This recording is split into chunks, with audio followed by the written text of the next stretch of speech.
Welcome back to the studio. Do you know what my favorite part of making YouTube videos is?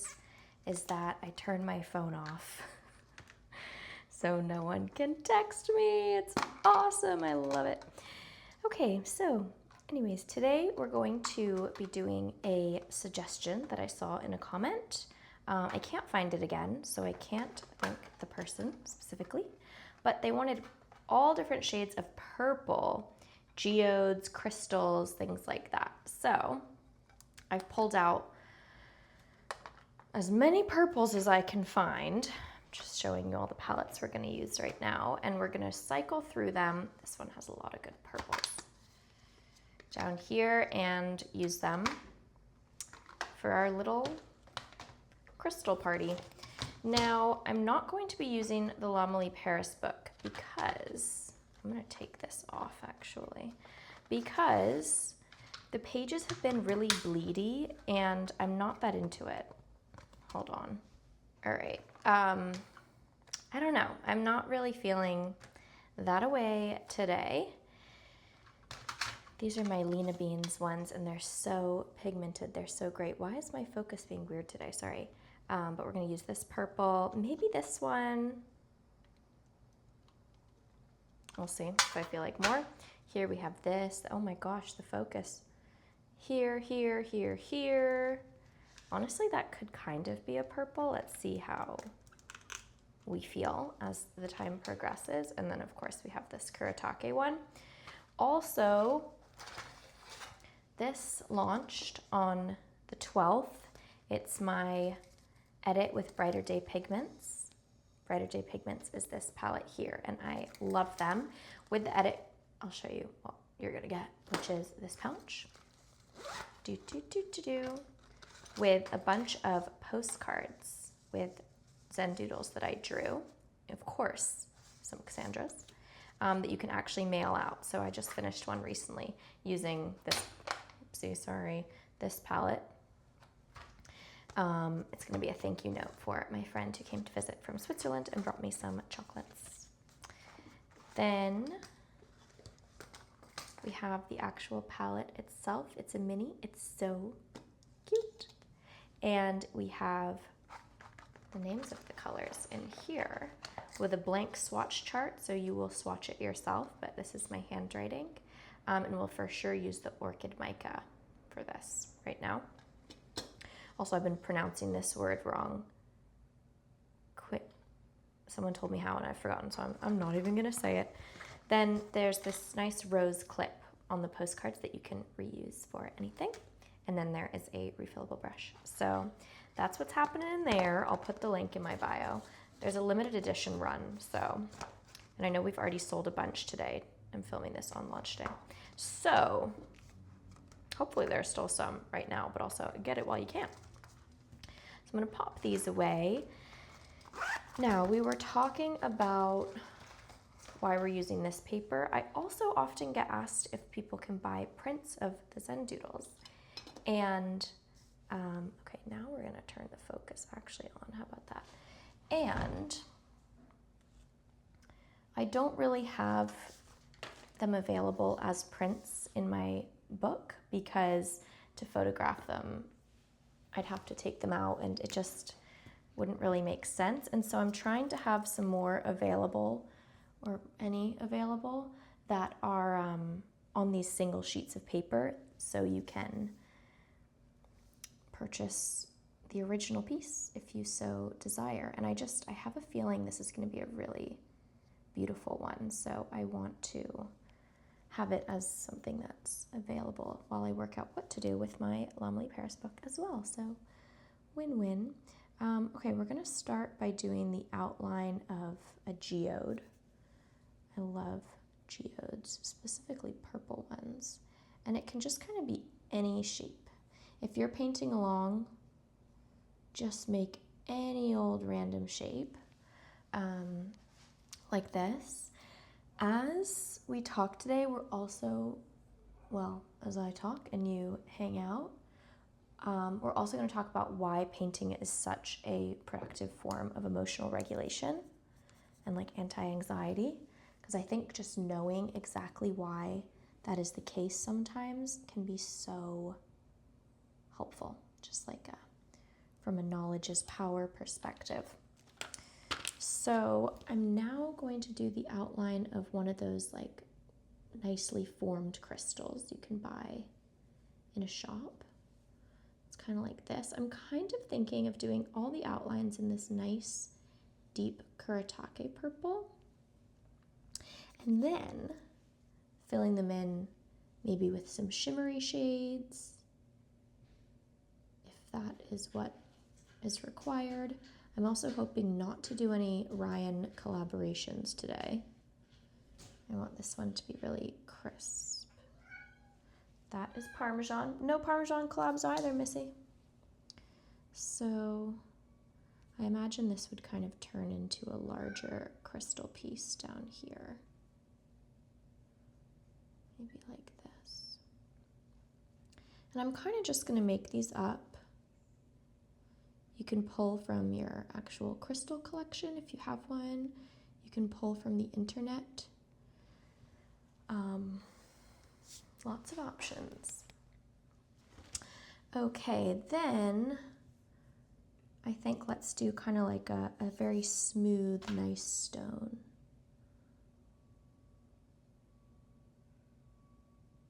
So that would be like this. Circular.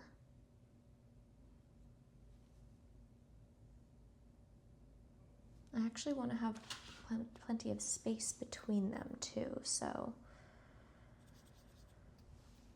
let me be a little more free with it, I guess. Okay, now let's do one of those ones that's like a cluster of crystals.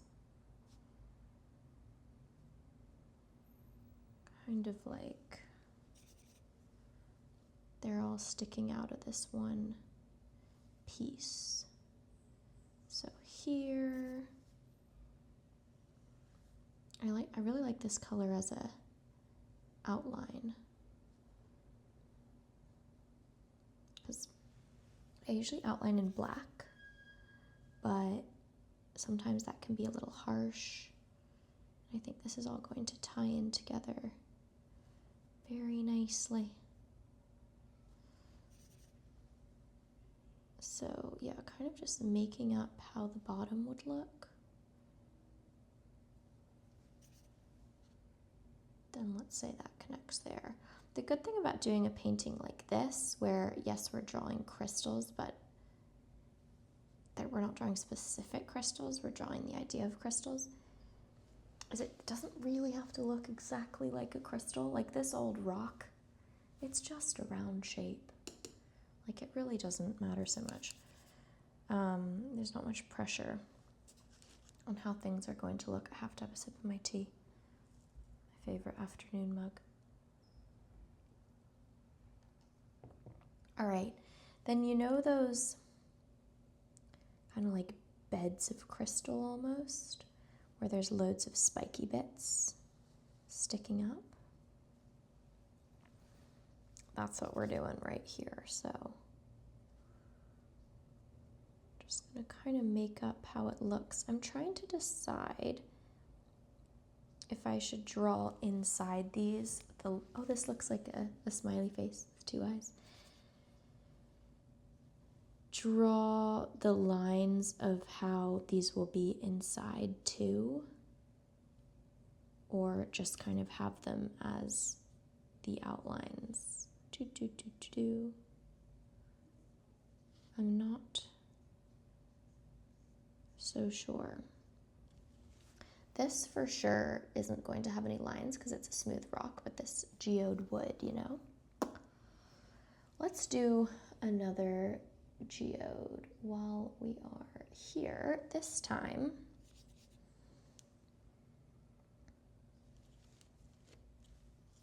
or I want to do that here. So let's here do kind of chunky crystal. I think on these, actually, I do want to do the lines. You're probably like, what lines are you talking about, woman? Well, I will show you right now. These ones. So giving it some structure. And you don't have to do this on yours. You can fully make it up to be however you'd like. So this one again will come into a little crystally bottom, kind of like these two.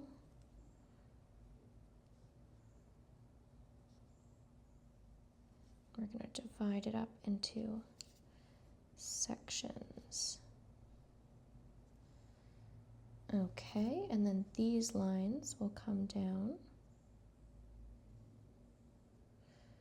And they'll also make their way up. Oh my gosh, is this in the frame? Sorry.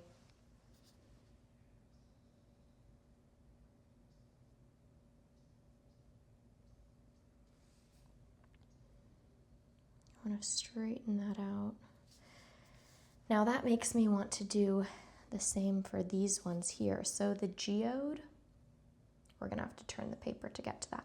Let's do one of those here, but kind of a side. You know those geodes where it's like hollow inside with the crystals?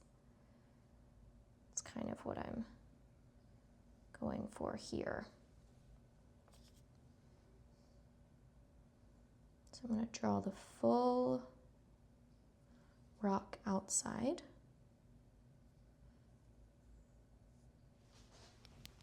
I've done it again. Oh my God. Yikes. Sorry. It's later in the day than I usually paint, which I feel like I say a lot. Why have I been painting so much later in the day? So anyways, we're going to draw, this is the inside of the rock. And then there's kind of a few layers, and then all that juicy crystalness is going to be in here. And we're not exactly sure how they'll happen, but they're ready to go whenever we think of what that is. And now here I think I'd like to do two little ones, just because I think that will balance the composition nicely. Maybe kind of like a little jaggedy situation. Yeah. And then what about like a classic kind of opal-y one? I don't know if it's opal. It's Raindrop. Oh, remember Raindrop, my kitten? Never forget. I also am going to sign this one. Don't forget to sign your artwork, guys. Extremely important. So this is going to be a one-of-one piece, and got to give it authenticity. The book I don't sign because the book itself will be signed, you know.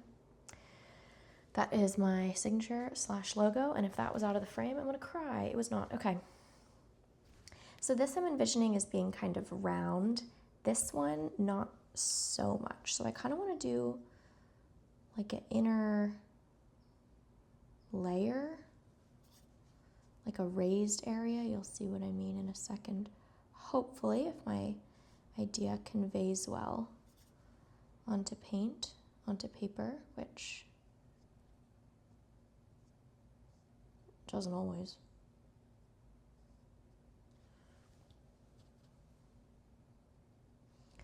Okay, I'm into that. For this, I'm gonna make these crystals come down to the bottom. And then we're going to give them kind of a similar breakdown.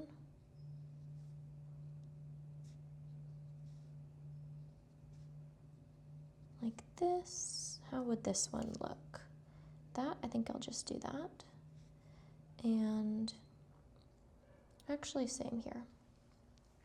Simplify it. Okay, here, I'm not sure what we want to do yet. Let's move down or let's move up into these. So this will be our geode, and I'm flipping the paper around just so I have a better grasp on it. I want the edge to be thick, so I'm going to double it up, just following exactly what we have like we would usually do, but with no white space between, which is also a way to Zen doodle, especially if you're doing markers in multiple colors.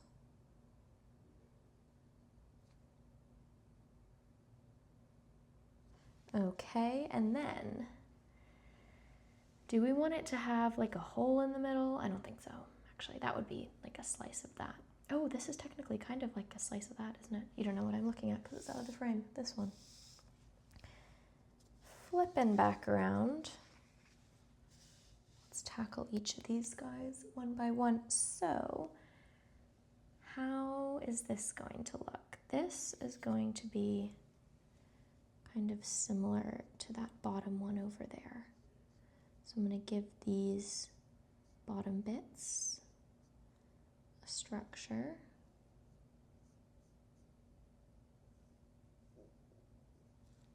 Kind of like that. And then maybe we'll do that here.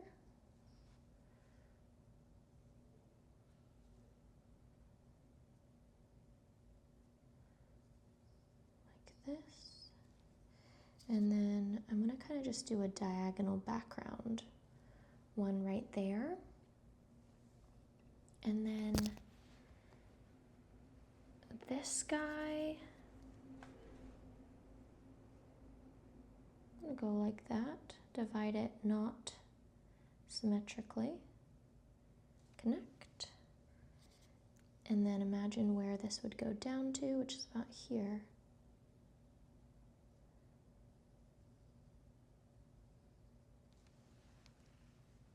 Connect. This one we're not going to do, remember?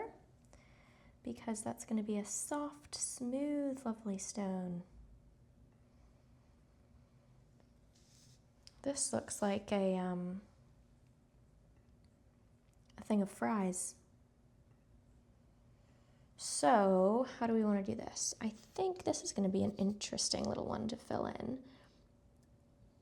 I think I'm going to continue the jaggediness.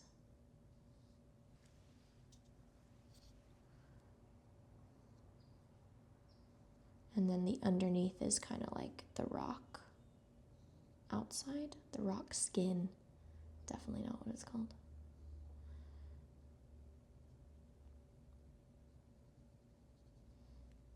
Okay, I did that pretty quickly, so I'm gonna crisp up anything I don't love. And then I think what I'm gonna do for this one, because I don't want to just do loads of little bits, is just kind of fill it in as one thing, as one Zen doodly inside, as opposed to smooth filling in, which I'm gonna do for a lot of them. You'll see what I mean if you stick around. So last one is going to be this guy here. And we're again going to do this structure where there's multiple elements.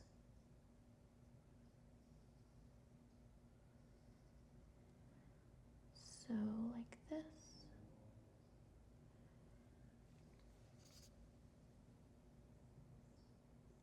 Can actually come down. This can come down, and then that I want to block into itself. Make it really textured. It's kind of giving math. Let's just connect that for the sake of simplicity. And then do one of those, make it a nice Y. Okay, remember the crystal police are not coming to tell us how this should look, so we really can pick. This one's going to have multiple angles. That will come up to the top. And then this, I want to go in here. And same with that one. So this one's kind of at the back. And we'll bring them down.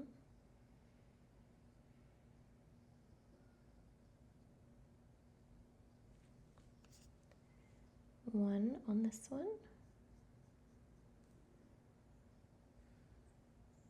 Like a Y. And then also here a little bit to the side I would like.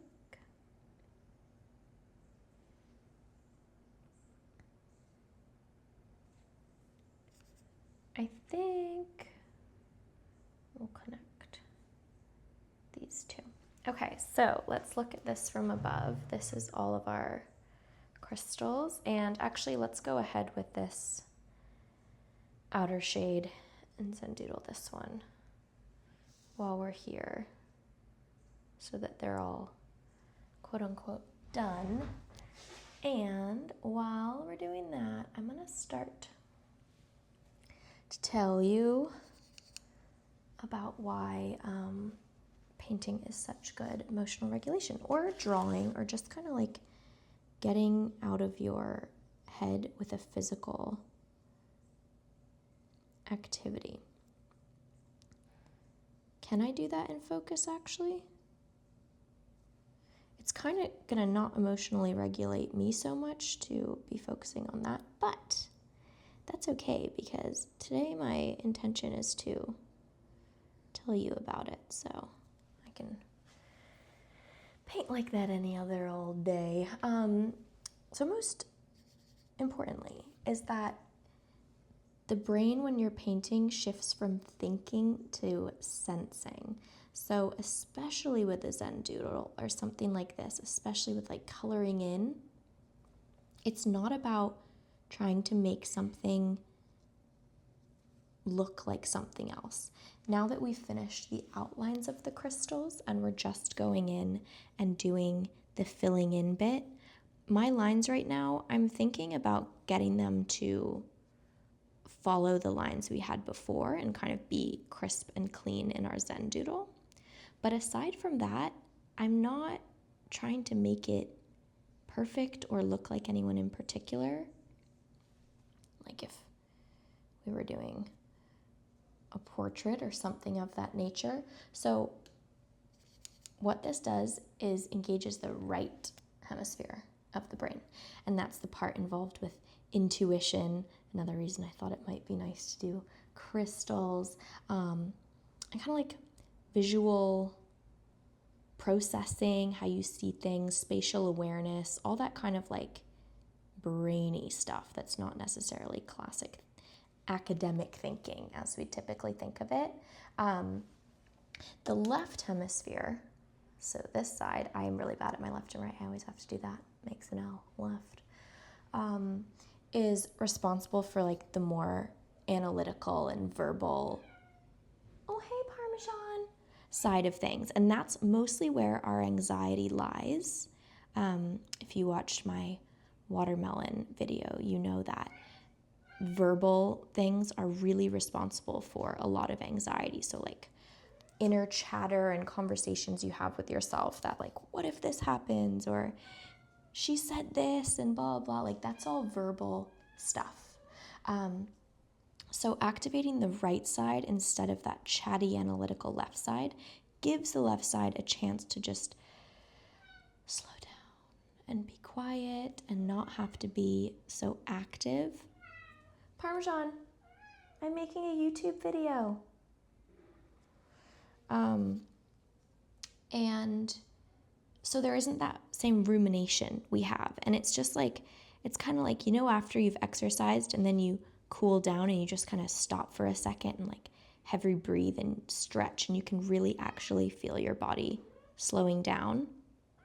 It's doing, this kind of process is doing that to your left side of your brain, which we don't really get to do a lot. I mean, we do it as well if we're like going on a nice walk or maybe swimming, doing things like crochet or puzzles. But it's not so much of a day-to-day thing. Like we, in this society we live in, think of that as a leisure activity, but it's really important to be doing as well. Hello, Parmesan.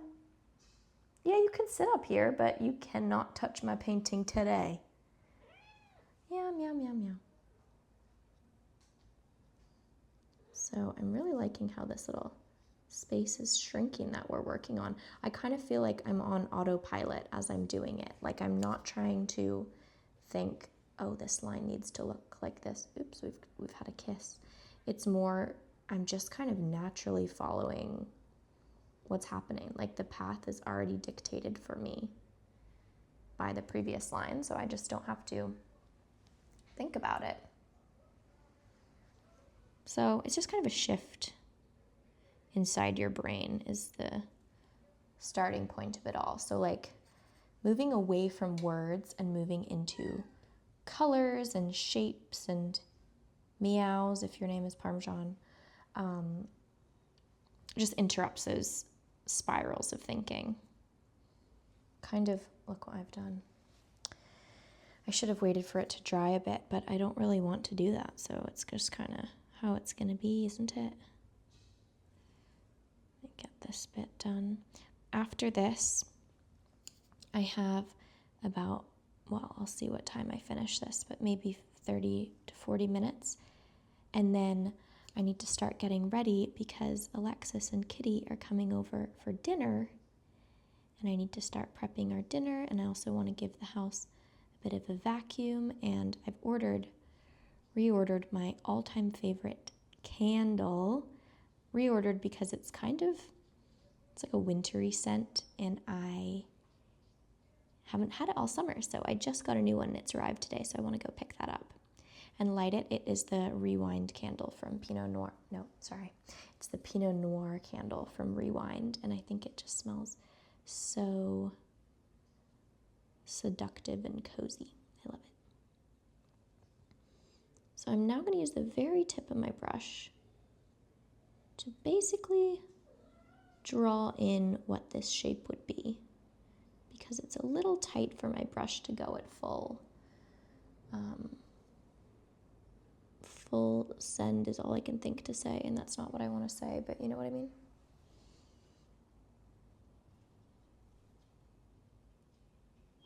And then we could do tiny bit in there. I've just opened a new round 2, and this isn't it, but I think I might fully switch to that soon. Okay, so now let's have a little look. And you know who's joined us? Parmesan, come here. Come here. Okay, she won't. Yeah, so this just is kind of meant to represent like a jagged, crystally inside bit. Ooh, it's already half an hour. This might be a long video. Sips tea. Okay, so we can now move away from this palette, get one out the way, which is always helpful. And I want to start on the other bits. So I think first what I'll do is color in any bits that are the rock. So I want to find my most gray purple. Definitely not these, because these are beautiful and shimmery. Oh, actually that could work, but I'm kind of thinking, or should we actually use gray for this? A lot of thinking out loud here today, Lizzie, isn't there? Yep. Options are this one that ends up kind of looking a little gray. Yeah, let's do that. I don't know how much fun it is for you to listen to me talk to myself. So let's go on down, shall we? And do this one. You guys all move out the way, please. I'm going to turn this because it's going to make the most sense for me visually or physically with my hand. Little cat hair. Parmesan wasn't even up here. I mean, right above the painting, and there's a cat hair. Riddle me that. Oh, she's just replied. I don't know if you can hear her. Yeah. Okay, so I am activating this paint here. I didn't clean my brush very well. And we don't usually do this on Zen Doodles, but I'm gonna just kind of color it in. So being really careful as I get to the edges. And yeah, very self-explanatory-orally color it in. What's up, Parmesan? We've had all day to play. Oh, she's just hopped on my lap. And she's hopped off. Okay. So this color and a lot of Kuretake paints are really pretty opaque, but not 100% opaque. Oop, that was still wet. Look. Honestly, it's quite cool. Like, it's very crystal vibes how that happens. I'm not mad at it. Like, I'm not going to try and make it happen because I do want this to be a crisp piece, but little instances of it I think will be nice treats. So make our way along the edge.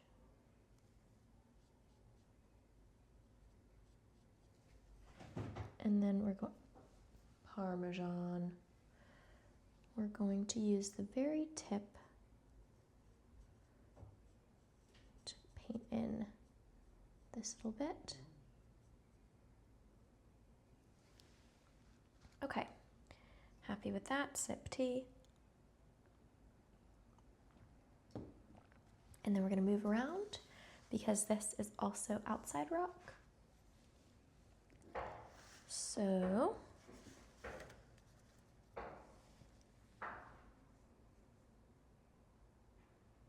I hold my brush really weird, I know. Maybe that's the secret. No, I'm just kidding. I think I just didn't really learn properly. And now it's stuck.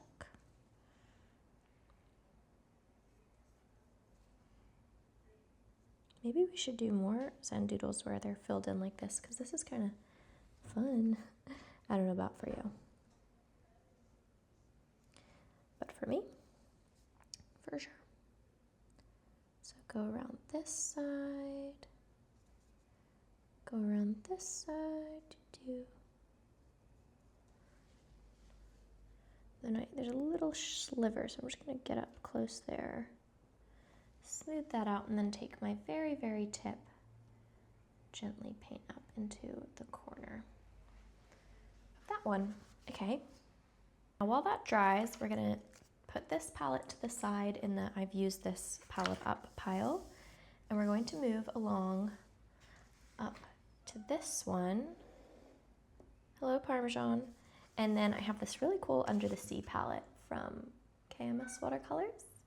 And I'm going to use this jellyfish shade, which I don't know why it's so messy around there. It must have been really untidy. And I'm going to position things a little better. You know what? Why don't we put it so you can see me using the paint, because I know that you like that. My stand is in the way, but I'm doing my best. Okay. So activate this paint here. I always activate a little more than I think I should. Oh my gosh, sorry, I need a producer to handle oh, what is it called? You can do it, Lizzie. I know you can do it. Production, there we go. No, that's not what I was gonna say. The, blur and all that.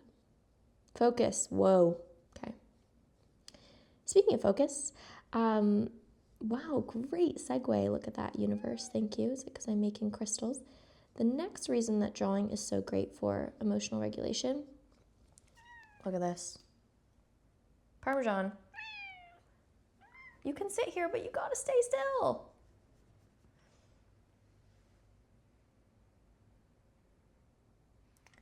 The second reason, in my opinion, that drawing is great for emotional regulation is that it creates a flow or meditative state that you can kind of just get lost in. So we've removed the rumination, as we just talked about in that first step. And when you're following a line or brush stroke super smoothly, like we're going to with this line here, just really focus on going right to the edge and filling it out like that. Your mind kind of enters a flow state, and some people call this like a, your zen, all kinds of things. It's very similar to mindfulness or meditation, and honestly, it's like, as far as the brain is concerned, pretty much the same thing, but you're like giving your, at least I think, I'm not a professional, I just like colors, but it makes me feel the same. Parmesan, you're kind of blocking the light there. Do you mind? Thank you. Yeah, it gives your brain or your body a physical outlet as opposed to just sitting still.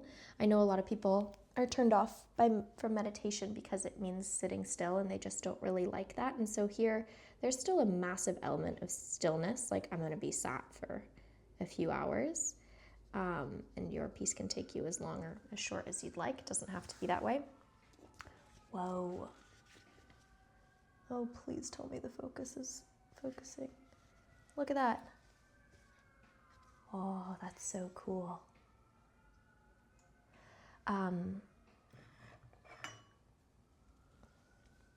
Yeah, lost my train of thought. Could have told you that. You know how by the end of the videos I kind of just get, at least I've noticed, slower with my thoughts? I think it's because I find that Zen state and I'm just not as quick with it because I've really, really slowed down. Kind of like when you just wake up and you just take a minute to shake off the rest and de-thaw and all that. It's kind of like sending you into that state, which again is just so necessary for existing. Okay. Wow, that's so fun. Okay, I'm gonna try and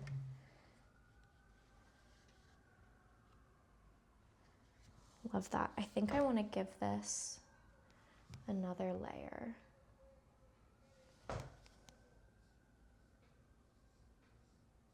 It's good to not overdo with watercolor, but I can't resist. I just see these little bald-ish spots and I want to have this like luminescent effect. Just a little extra like that. Okay.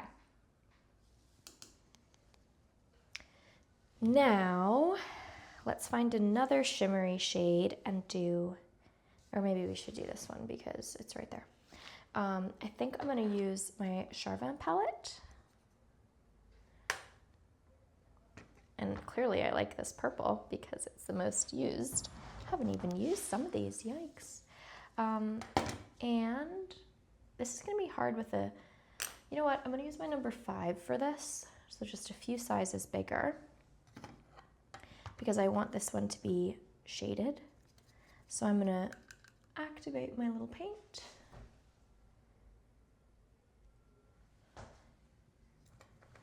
And give this a wash. So put this nice light color all over. Pretty loose with it.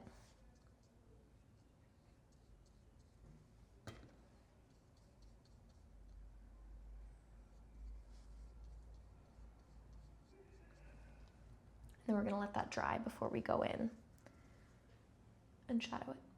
And then I'm going to put this to the side, but not fully to the side. And we're going to take our Lena Bean Studio paints. And I'm going to do this one here.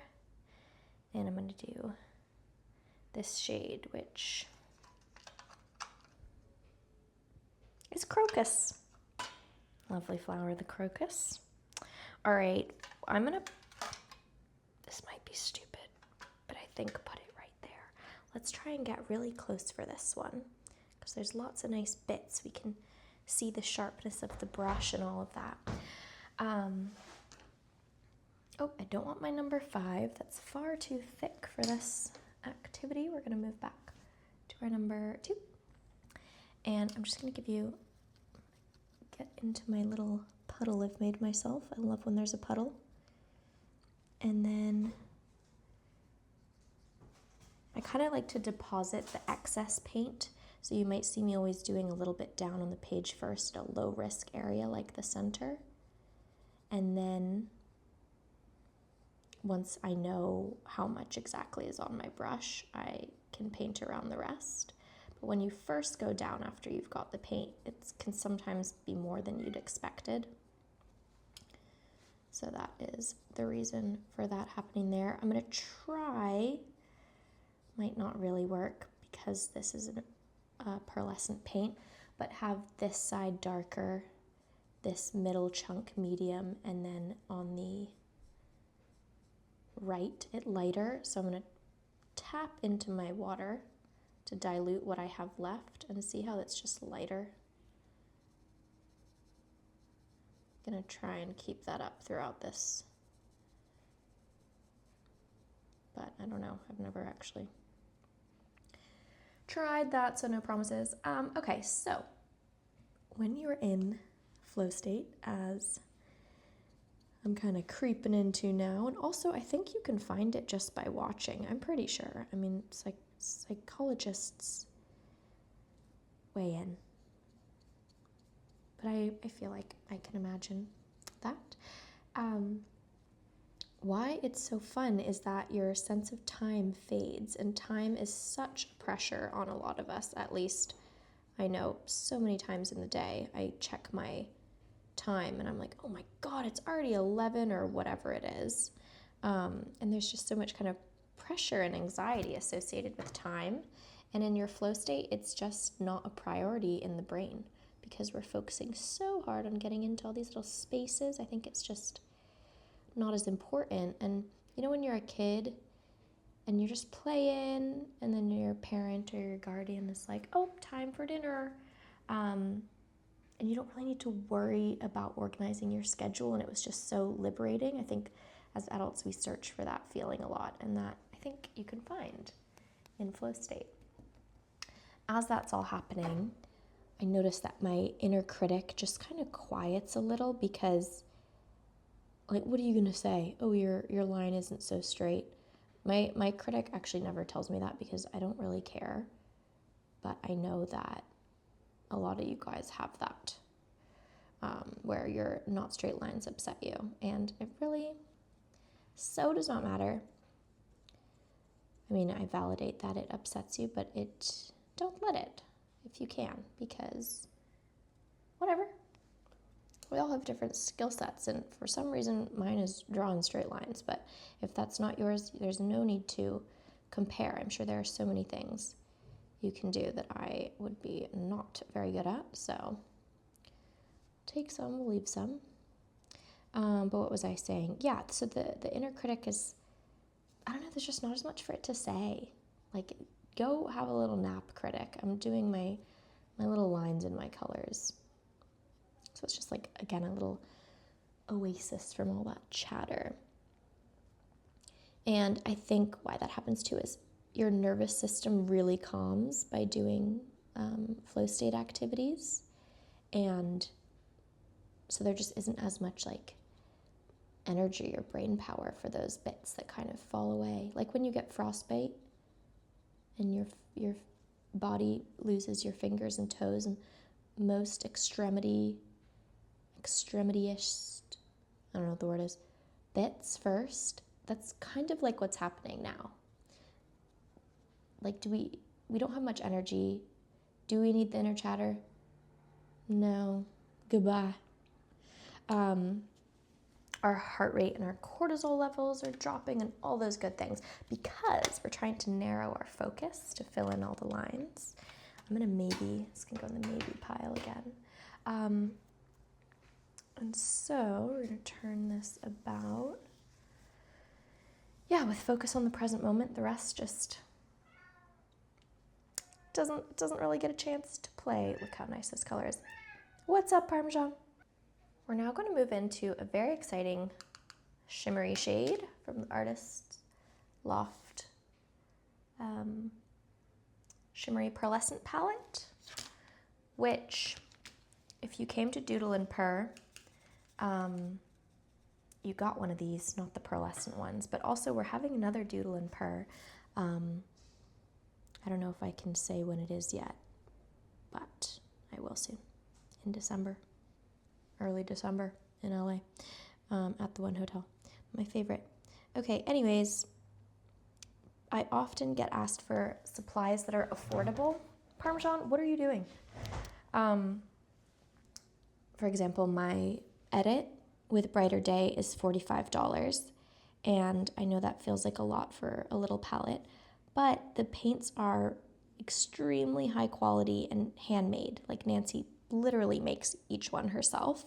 So there's a lot of labor involved. It's not like this hot off the press, is not even the term, mass-produced palette that can just be churned out.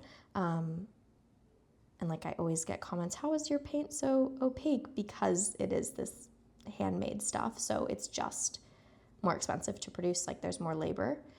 We made it as cheap as possible, but I mean, I can't ignore that part of it. Look how shimmery this is, so fun. But I do understand that it's just not practical for everybody. This palette we're using right now is $6. Pretty cool. And I do actually think it's pretty good. I use it a lot. You don't have to have fancy supplies, but if you want them, I got you. Also, the palette, the edit comes with the brush and the postcards and all kinds of goodies as well, so it's not just the palette. Yes, Parmesan, you're a very chatty little girl today. Yeah, I get you. So for these pearly ones, it is more difficult to control the opacity, so we're not really gonna go for what we did here. I mean, maybe we can look at it after and see if we can add more, but with watercolor, often less is more. It doesn't always work in that way. So we're just gonna get into all these nice bits.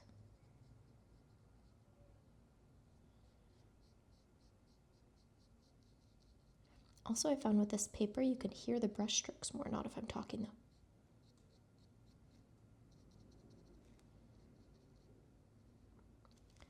Fuzz.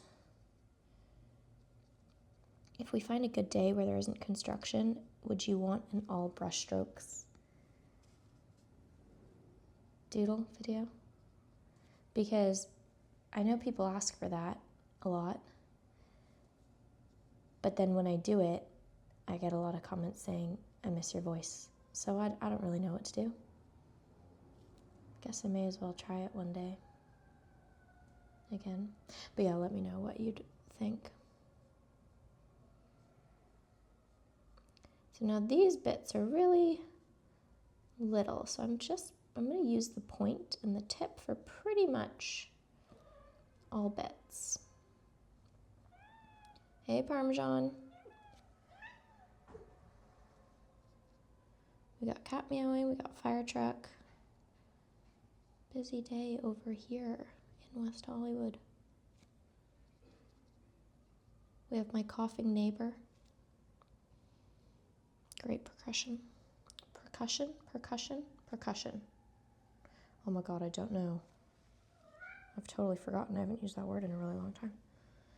Embarrassing.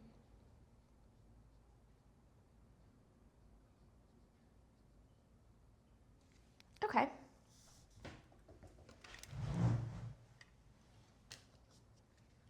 Whoa, how cool is that? See, this I wouldn't really want to sell as a print because you wouldn't get that pearlescent quality in a digital. Like this has to be a 101. Okay, let's move back to our smooth rock and our Charvin palette. Parmesan. And we're going to want to make the edges darker. So I'm going to make the bottom for sure darker. This is very loose because we're going to blend like this. And then I'm going to make my brush damp, not wet, not dry, but somewhere in the middle, and blend this up. And then anywhere there's a round shape that goes, that is kind of bends backwards isn't a harsh line, there's going to be a little bit of a shadow to it. So we're going to paint that in and around these edges. Just kind of blend that so it's more seamless. Kind of like this. And then I actually want to, I'm going to get my 5. Kind of with a clean brush, take this out. Some pigment, so kind of stretching the blank space. Okay, gonna let that dry, I'll come back to it in a bit. Now let's move on to this geode over at the top right corner. Like this. We can even zoom in if we're feeling like it, are we?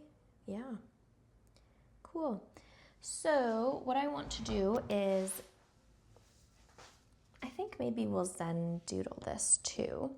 And we're going to make it just a bunch of different, where is my brush? Here. A bunch of different colors that will all work together to be the geode. Or actually, maybe they should touch. Why don't we do one and then see how we feel? And that one is going to be with this really pretty, almost pinky, shimmery shade from Brighter Day.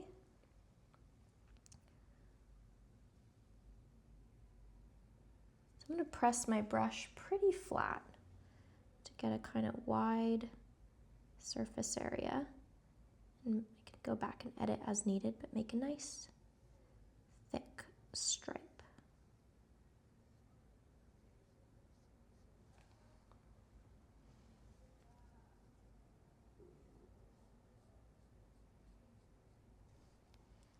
Here, I'm kind of thinking they touch actually. I like that they're all different, and I think for the other geode, I'll do it more Zen doodly. So just give ourselves some diversity. Also for the outside, we're Zen doodling, of course, but with different, just kind of random different colors. So we'll have the opportunity for these all to come back into the piece again as we go.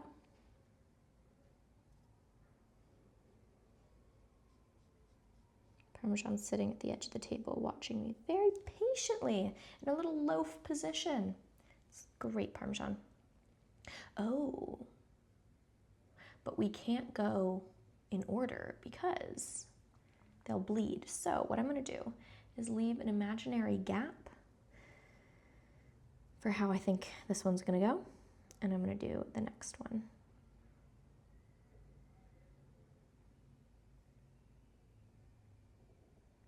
Kind of making up the thickness, and it does force our line in between to be a certain shape, like we're deciding that right now, but that's okay. This isn't a traditional piece. Oh my gosh, I'm so excited for whoever gets this one because I feel like I'm gonna do more like this. This is so cool. Maybe more crystal ones. I think it does work well with crystals, but I think this could work really well with flowers too. I don't know, I'm onto something. I feel like I have my best ideas when I try something new. Okay, and then I think I'm gonna pick up that Charvin shade that we used on our rock.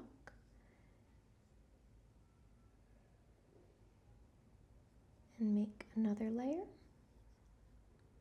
And the nice thing about having lots of different objects to play with is that we can let this dry as we go to somewhere else and vice versa. So there's always something to do.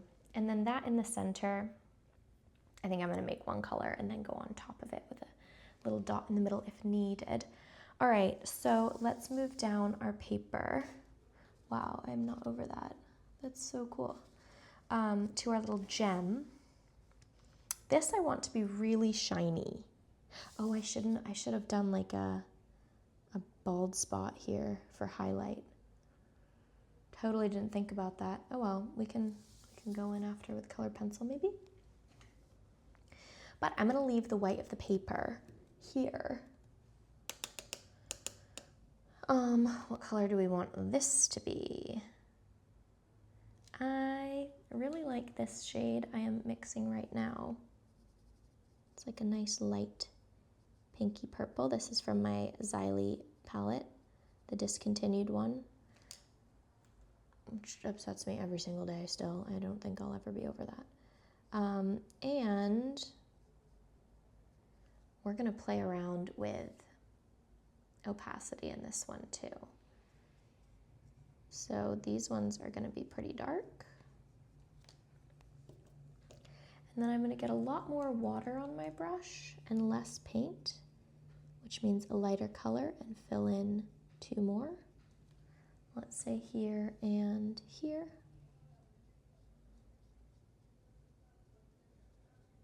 And then I'm gonna get a lot of pigment, so more pigment than water, and make this one really thick, so that there's different, kind of like the light's just refracted differently.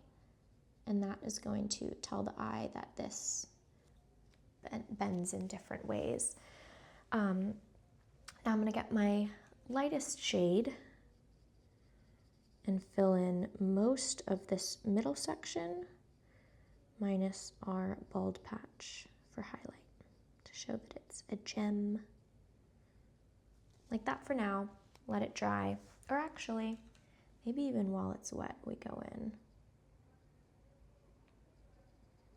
Give it some dimension. I just cleaned off my brush. I'm gonna go back just to soften that border. Yeah, kind of like that. Okay. Next up, we're gonna use a color also from the Xileyw palette that I really like, that I hope is different enough. Yeah, oh, this is a classic purple, love it. This one is for sure gonna have a bald spot, which I like to do a little bit to the side. So I'm gonna come around here. Just makes it look like it's shiny. And then I'm gonna let that dry, and then we'll add the darker tones. Okay, in the meantime, I think this would be a color, maybe 2, and then the inside will Zen Doodle. I think we should do sparkly inside. I think for the honor of this rock, we're going to use my palette. So I'll activate that. This color is called Orchid Mica.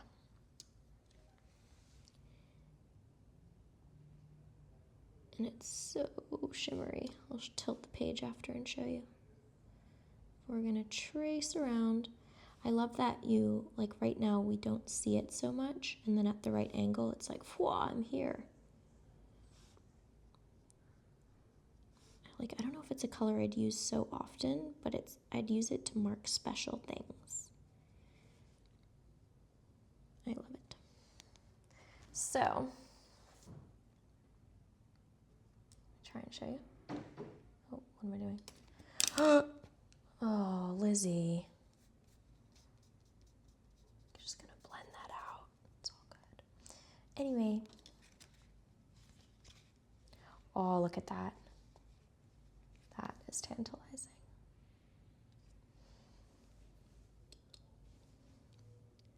So we'll go on in.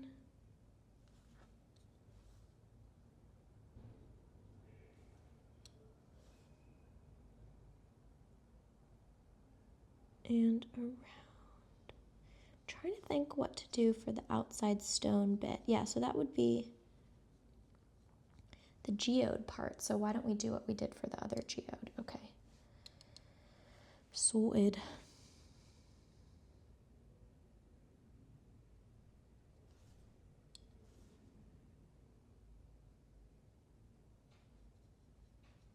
Just want to finish this section before we go back to our little chat on why this process is so good for our brains.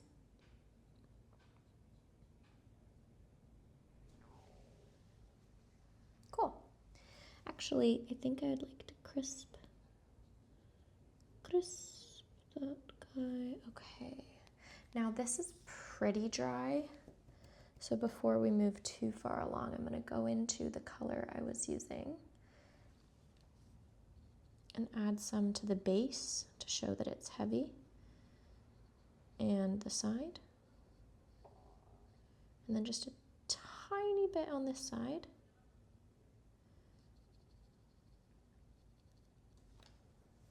Just gives it a little bit more of a 3D effect, you know? Just that little difference. I actually think I need a little more right here. Yes. Okay. Cool. Now, so we're geoding this the same way we did before, so why don't we use kind of similar colors? So I'm gonna go for this one. Oh, this will just fit two. Okay, I'm gonna be conscious of that as I go around and keep in mind that I want my thickness divided into two, so kind of a little bit fudging where it would go. My mom always said to fudge things, which I thought was not, she didn't encourage me to fudge things, but when things were fudged, she referred to them as fudged. And I really like chocolate, so sure. Twist this round. Kind of looks like a funky coconut, doesn't it?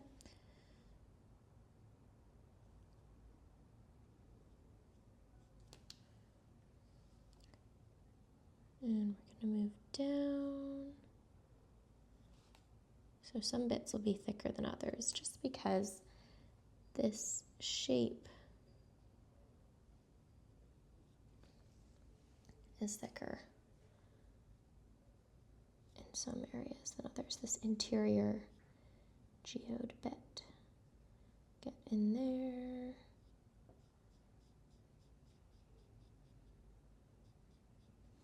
Lovely.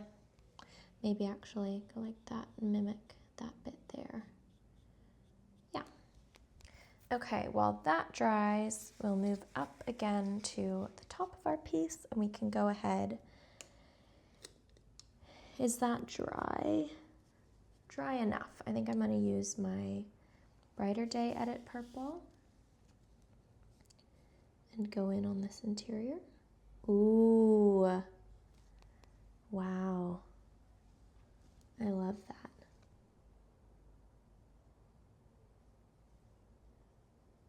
And I don't really, we're going outside the edges here. I don't really feel bothered by that at this time. Sometimes I do, sometimes I don't.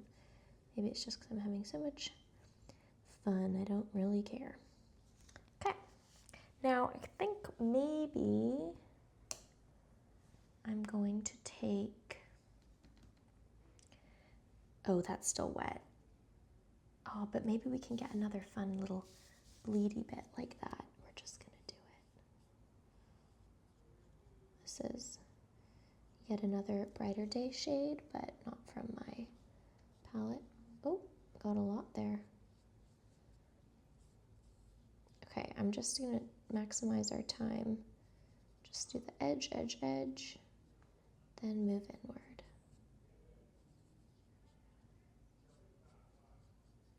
Okay, and then I'm not gonna do the center quite yet, just because it's definitely dry. Wet, sorry. Okay, moving back to our Charvin shade, I'm gonna draw another really pigmented shadow along the bottom to show that it's 3D. And then this one should be done, minus our highlight, which I have forgotten to do. But once it's dry, dry, dry, I think I'll go in with a colored pencil. Always a little life hack, or art hack. Okay. So right now my brush is like medium wet, and I'm just going along the edge to make it blend in so it's not such a sharp line.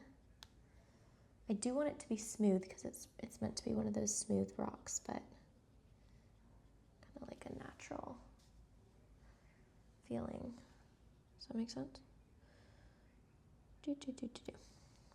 Okay, I'm happy there. Now we can move back to this geode, and I think I'm going to do that color I just did as well from Brighter Day. This time much more pigmented, clearly, and just make my way down.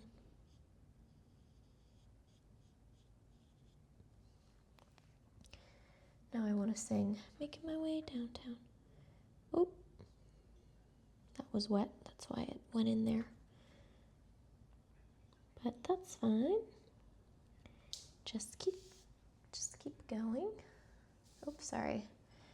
Not very good at the frame of it all right now.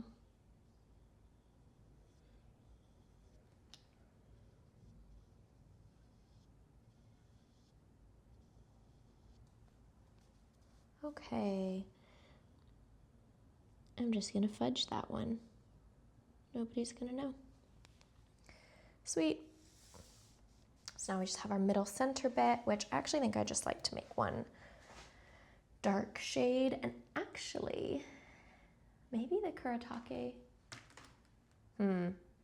No, maybe the shimmery jellyfish shade from KMS. Oh, yeah.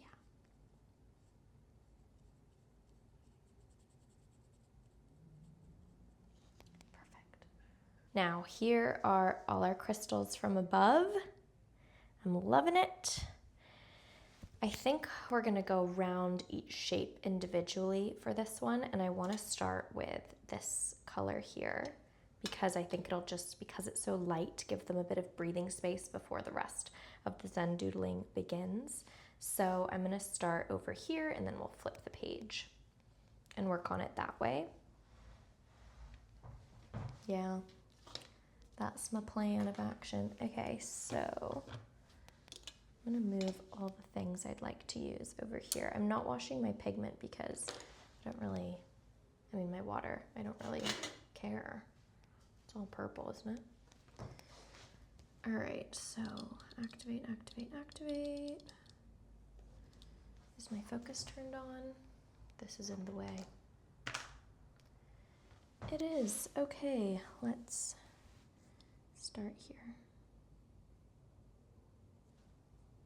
Like this. Okay, so let's go back to chatting about how this makes us feel better. So anxiety is often an my brain's really slowed down over here. Internal pressure, so like things you tell yourself that you need to do. And that pressure builds up. It can be like other people, you have a deadline or something that has to do with someone else, but it's like inside your own mind is what is happening.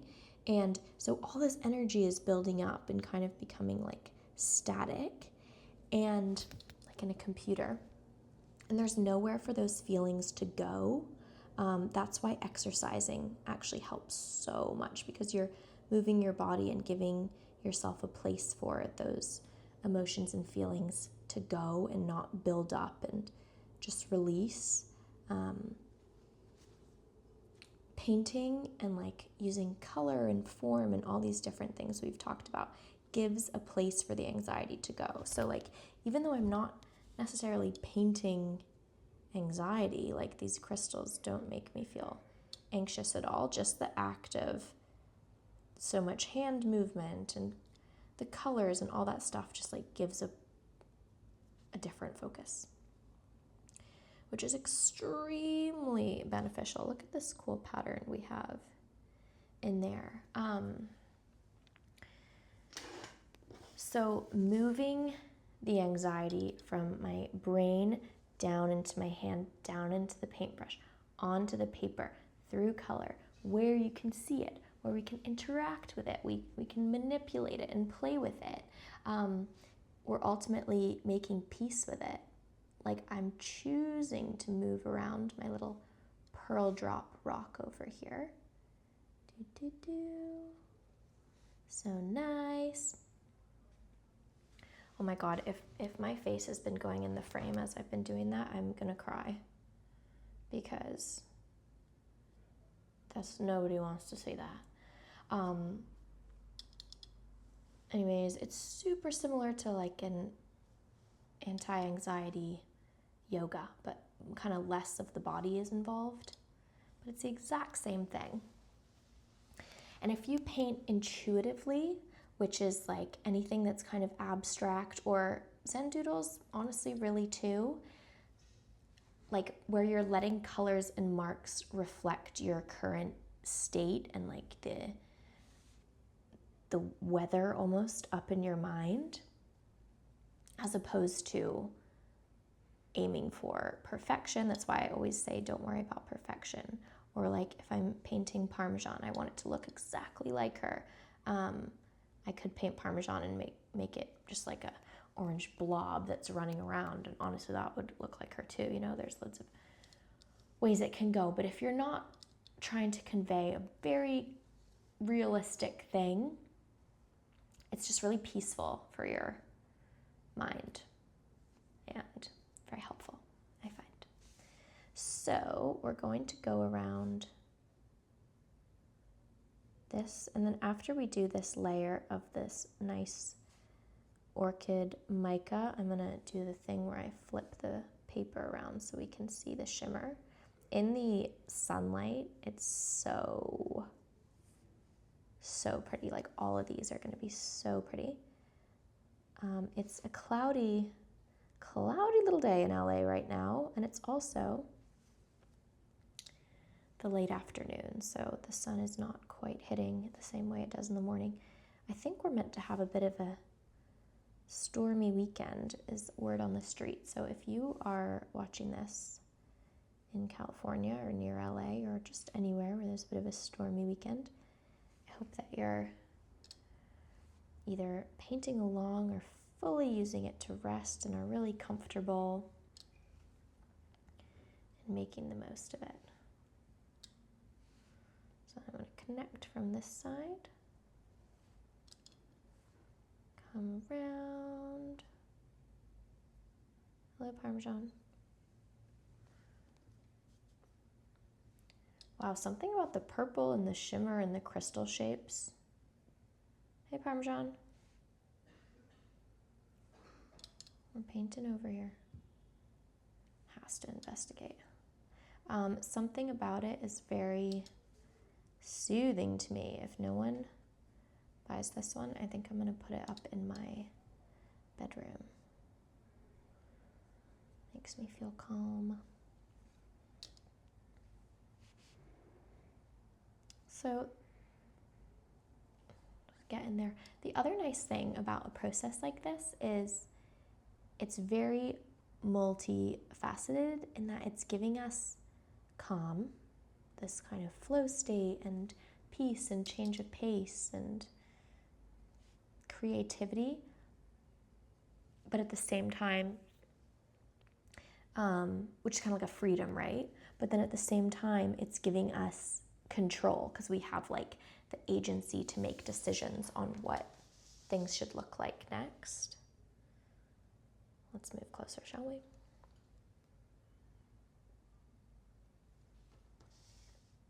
Boop.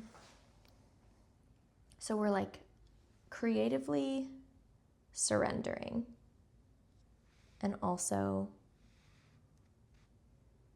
exerting control, which I feel like there aren't many things that you can do both of those during. I can think of one other activity that is inappropriate, so I will not say, but maybe you know what I'm getting at. Anyway, where was I going with that thought? Basically, as I say all the time, we are accepting the unpredictability of what could happen. So like, I know I'm going around this circular-ish shape.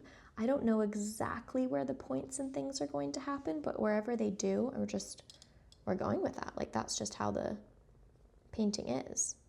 I can't tell you what it's going to look like down in here. I can have an idea, but this might touch this before it touches that by chance.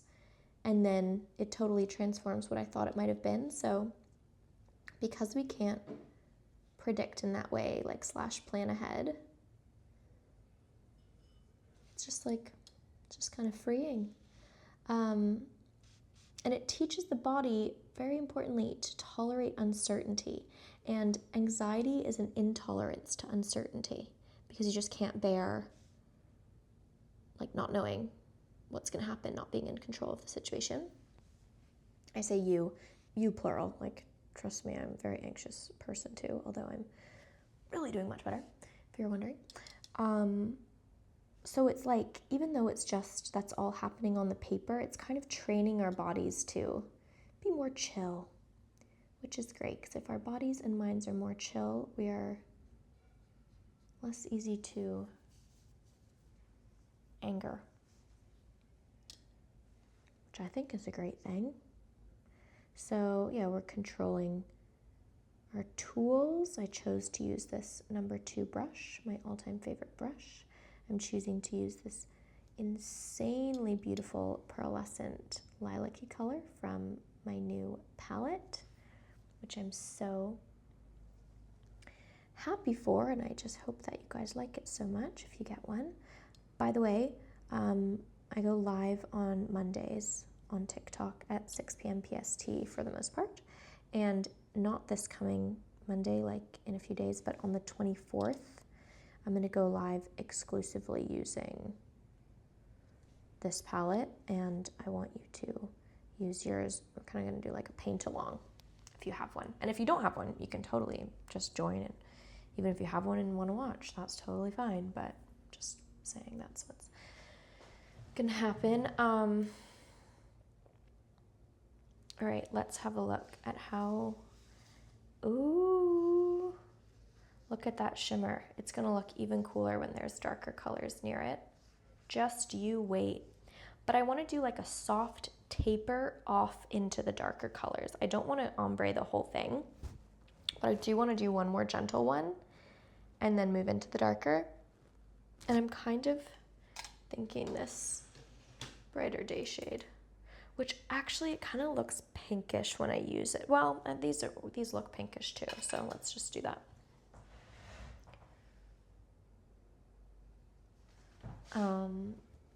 So yeah, we're controlling the colors, we're controlling the composition, its origination. Is that the word? Origin? Gosh, at least. Which is pretty fun. I'm gonna leave the Lizzie as is, and we'll just kind of get into that as we go. So this is like almost like a gray pink, but definitely has some lavender elements, so it qualifies for our painting. I really like how round these shapes that we're working on are, in contrast to the pointiness of some of the crystals. It's fun. So we're making our way around. That's a perfect little gap if we thicken it up. And we're gonna come down from this side. Oh my gosh, I'm so hungry. Ooh, is that gonna go through? It is gonna go through. I just finished Ina Garten's memoir, and I've been cooking a lot of her recipes. And I recently made this melty tomatoes and salmon, it's called.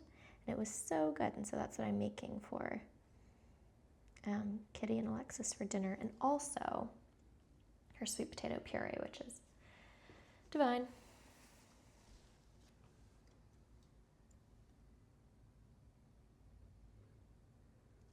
When I pause like that, it's because I'm trying to reset the focus on my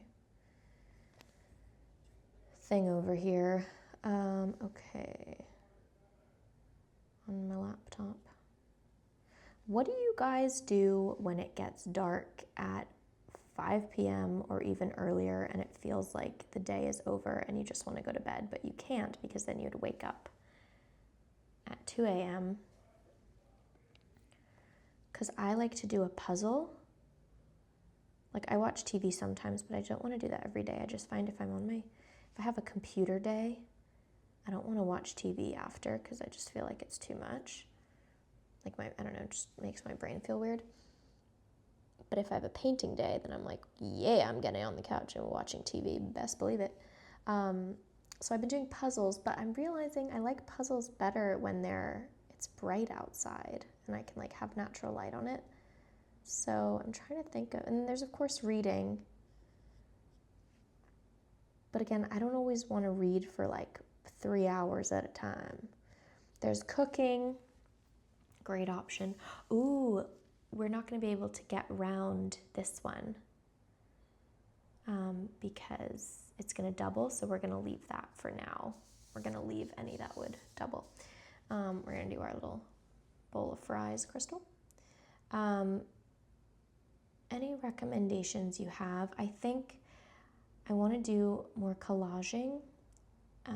However, that's also something I like the light for. So, see the pickle? And then I usually will do like a kind of art form that I hadn't been doing during the day. So like if I'm doing this for work, I will then do acrylic painting or something different, and that all just fluctuates depending on what I've been working on that day and whatever. But I don't know, sometimes I just want to do something totally different, and I can't go outside because it's dark and I am a 5'1" girl, and I don't think that's really that safe. So, at least where I live. So, yeah, any ideas? Love to know.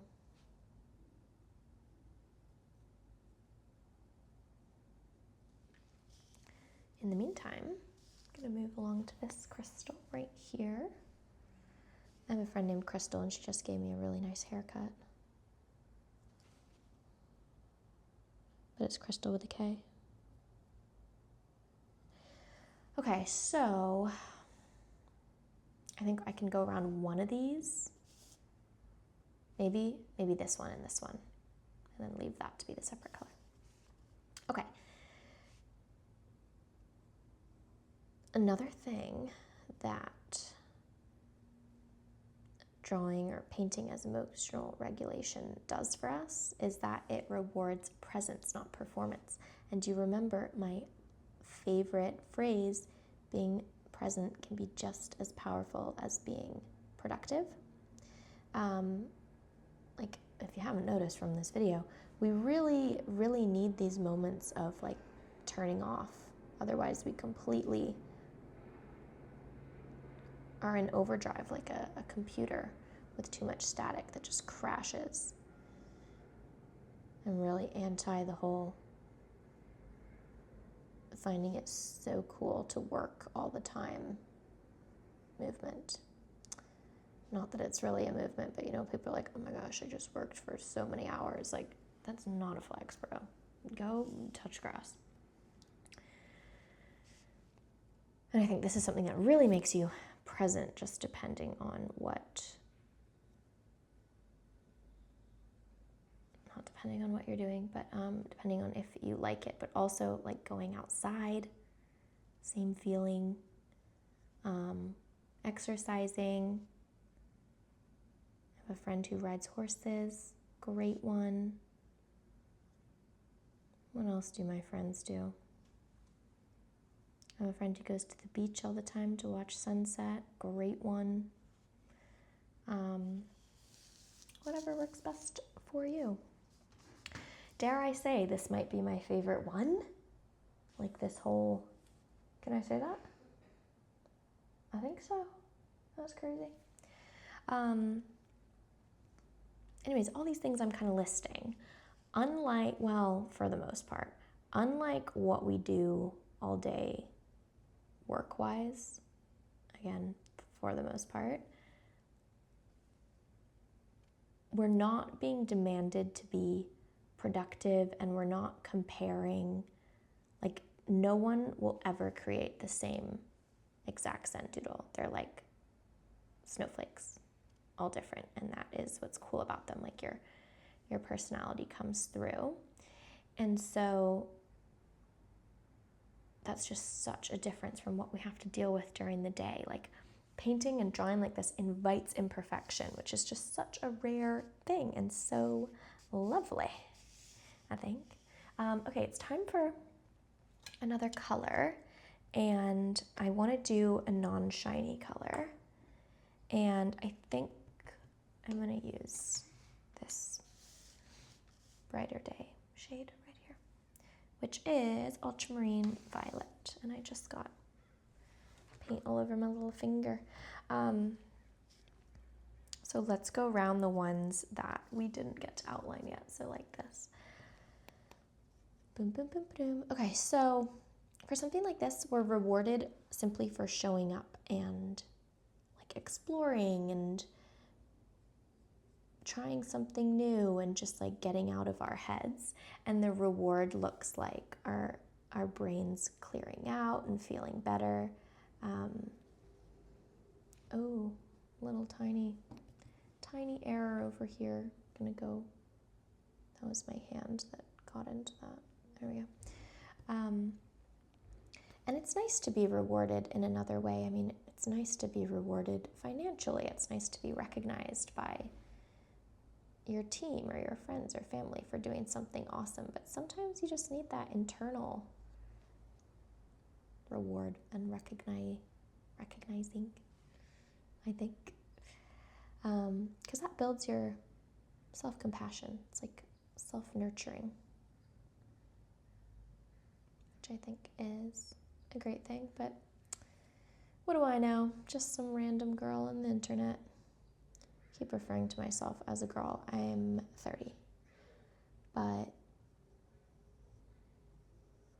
I often say girl and boy just because,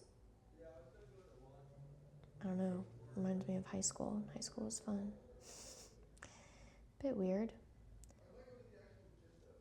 Oh, my neighbor is being recorded. Does he have any idea? Nope. My biggest fear is my neighbor finds my YouTube channel. Not that they would even maybe listen to one with them in. I don't know. I just would be shy. I don't even know what my neighbor looks like, but I hear them all the time. Oh my God, that neighbor right now is a different neighbor than I had thought it was. This neighbor is my friend. Oh my God, I'm gonna tell him he's in this. He's gonna be thrilled. I was thinking it was coughing neighbor. We don't love coughing neighbor. This neighbor, we love. Bestie.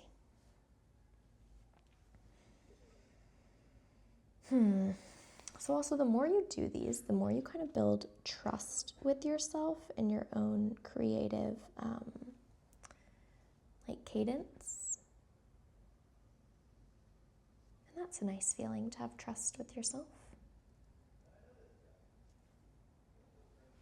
It's kind of like an antidote to bad self-talk, self-trust. So should strive for that, shouldn't we? Wow, I just love how this is going. So we're gonna flip around because we haven't been able to do this guy yet. I really like also the thicknesses is like a little bit thicker than usual, the white space, contrasted with no white space in the geodes. I think is quite nice.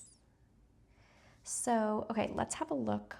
This is gonna go like this, down to the bottom of the page. This side, all the way over there. So why don't we start over here?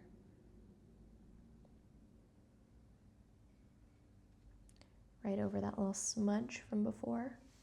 Oops, sorry, was that off the page? Anyways, I'm so excited to make this Ina Garden recipe.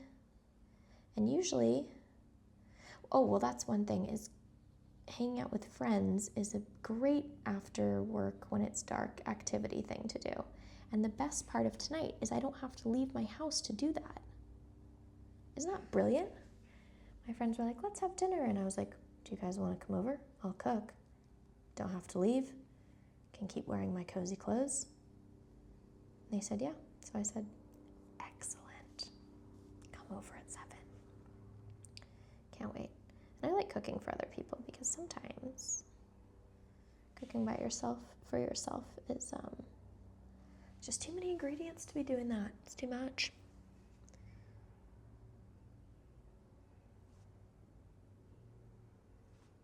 Actually, a neighbor who we just heard, I've invited him over for dinner, was supposed to be this week, and I just remembered that right now. So after this, I'm going to text him and find a time for next week.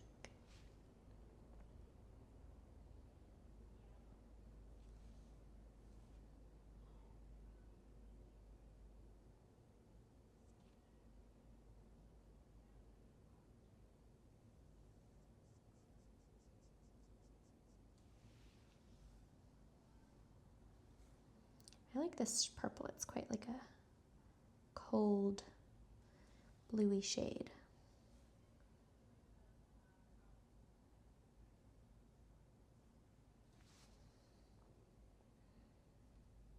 Anyways, also maybe when my friends are here, they'll want to play games. Because I can't play those by myself. And I love games. We'll see. They've probably had long days at work themselves, but they're game people, actually.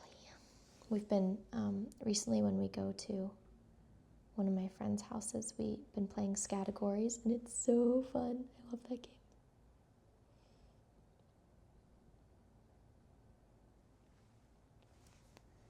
Okay, wow, this line's going to take us all over the page, isn't it? Down here. I want to consistify that.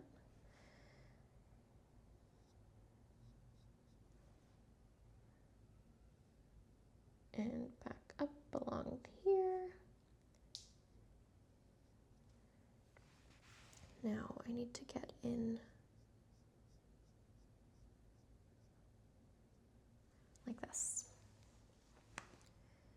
And then down in here, so that I go as far as I can to make the white space consistent on both sides as best I can, kind of. If I think it's going to be too tight, I'm just like, you know what, let's not push it. But that's the general goal.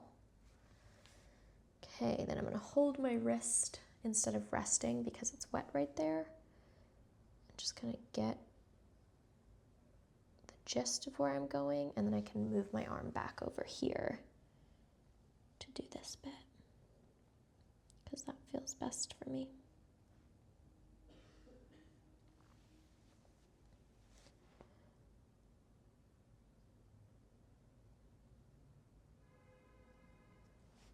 That was a really satisfying squircle turnal. Let's see. Square and circle collab corner is what I was trying to say.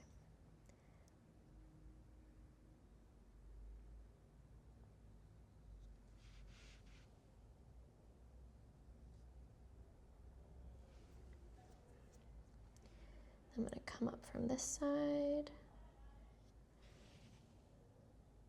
Very carefully connect these two.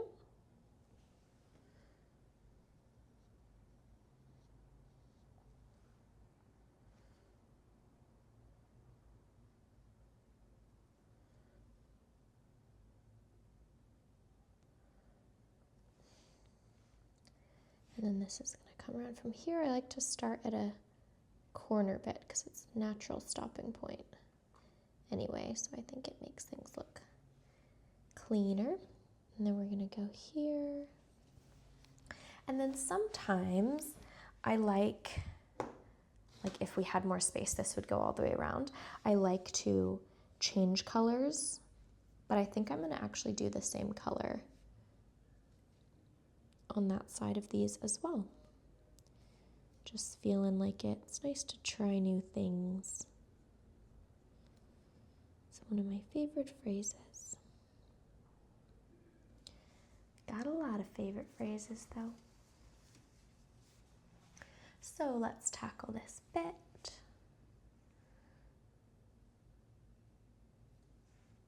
I have these weird flashbacks when I'm doing these sometimes. I just had the weirdest flashback to go into lacrosse camp. I hated it. Hated. I haven't thought about that in years. It's so bizarre. Okay, this is going to be interesting. Let's come a little closer. I think that this can get down between these two. Like so, and then come back out.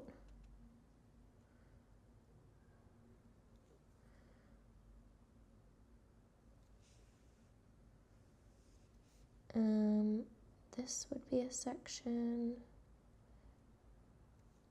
It's kind of would go off the paper. I don't think I need to go below.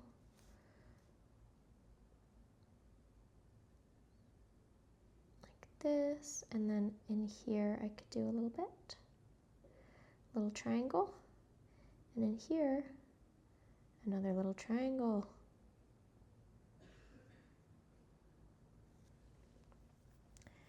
Super cute. Okay, next. So now let's just have a look at how it's all looking. See how cool that shimmer is? Everything has this darker purple line except for this one, which is just interesting. Not good or bad. I'm gonna take my Kuretake palette, do this color.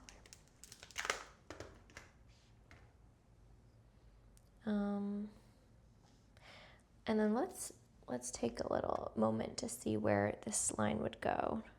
Or I guess we want to just go around everything.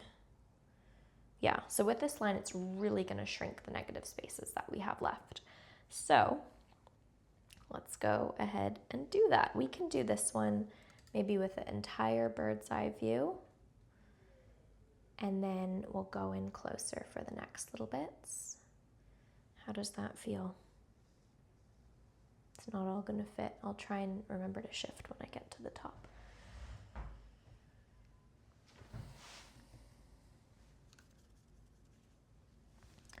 I'm going to do this part first.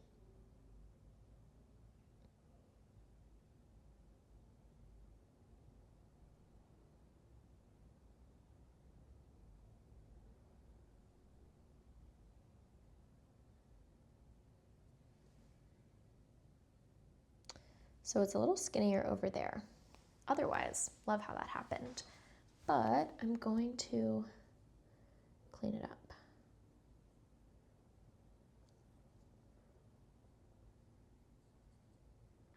Like that. And then it's gonna kind of come out the other side, and I'm gonna match up where the thickness would be.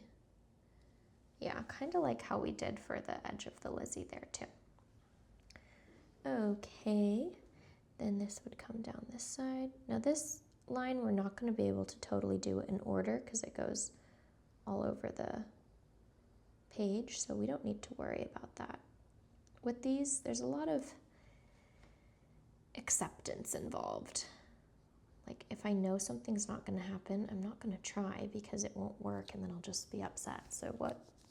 Literally why, you know? Just smudge that. So just gonna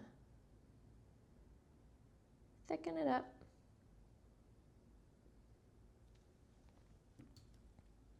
And then we can return back to this warmer purple. So see how this one kind of has a more of a red undertone? It's a warmer color where the one next to it is more of a cooler color, like blue.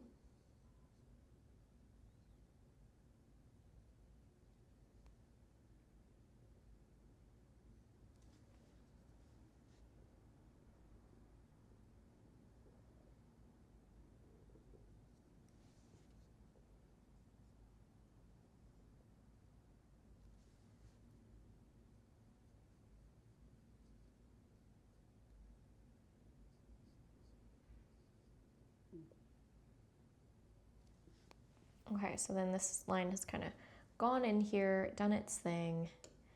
It should have like looped around and then come back out this side. So we'll go do that. Around the corner. This paint really carries well. Again, this is quite a high quality pigment. It's also a Japanese watercolor, which I just find in general are awesome.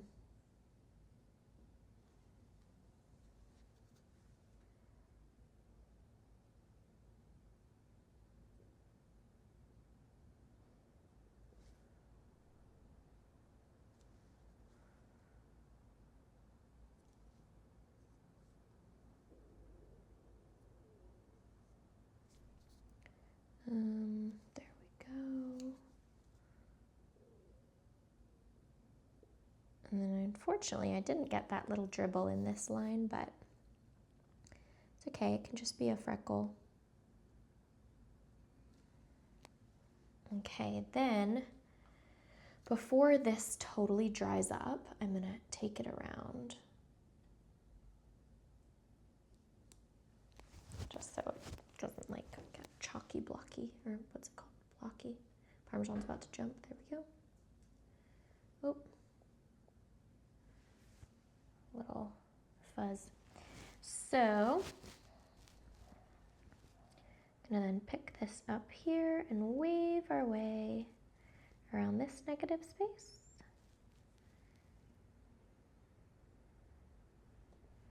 Like so, and then use our very tip inside. Right here, little triangle. I'm gonna point to this too. Okay, and then we have this funny shape on the side. So I'm gonna get this one sorted. And come up from the bottom. It's kind of the deckled edge right here, but I'll connect it because sometimes visually it just makes more sense to do things a certain way. Like, you know how the earth, the way we see the map of the earth isn't to scale actually, but because of the curvature, that's just how it makes the most sense. It's kind of like that. Sometimes stuff just makes more sense with a little fudging. Oh, the sun is starting to set and the sky is looking pink and purple and it looks really nice. Hopefully we don't lose too much light. Now I'm going to, actually I'm going to do this bit and then twist it around so I don't have to lean my hand in any wet paint.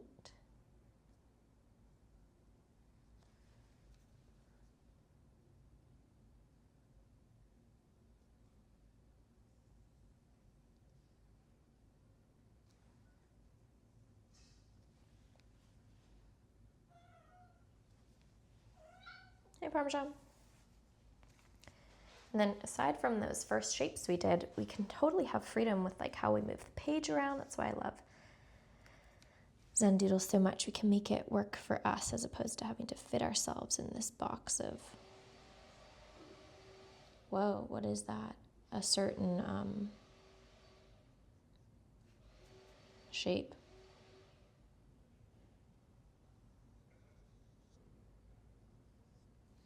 I really like these two purples together. It's cool how we had two light purples, so the orchid mica and then the kind of pinky one, and then these two darker purples, little pattern. And then I think I want to do a shimmery one next, maybe the shimmery from the Artist Loft. And then I don't know, after that we'll see how things look, but I don't want to use that first Kuretake purple again, the one we did the outlines with, because I just want to reserve that for the outlines. I think actually maybe we'll get some more done and think it could be cool, but I don't know. That's my thoughts right now. Subject to change.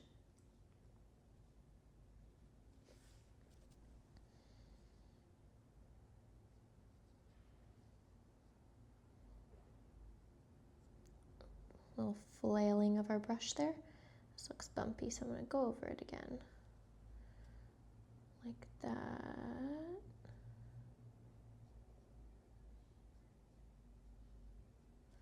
And then we have a tiny little triangle.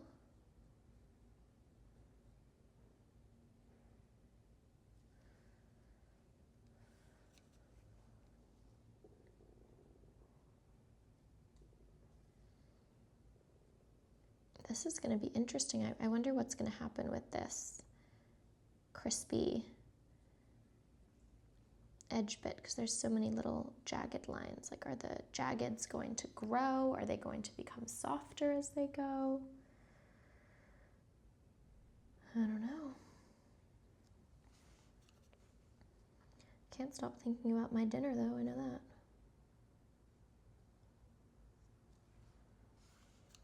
I feel like when it's daylight savings, you should be allowed 2 dinners. The one when it gets dark, and then the one when it's 8 o'clock. Now this is going to go back over itself. So I'm going to just do that now while we're here.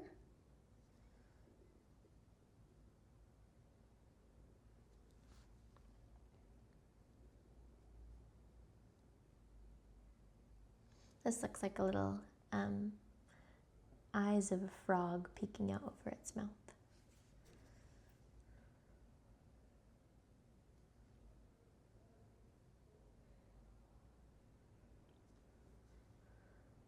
Now clean that.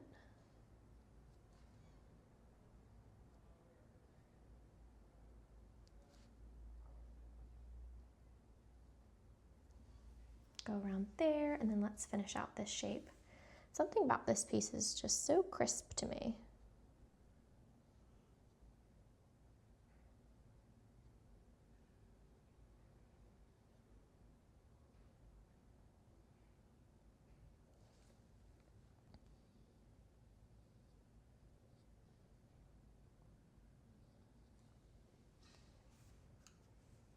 Parmesan's patiently waiting for me to finish so I can play with her after. Very good job, Parmesan.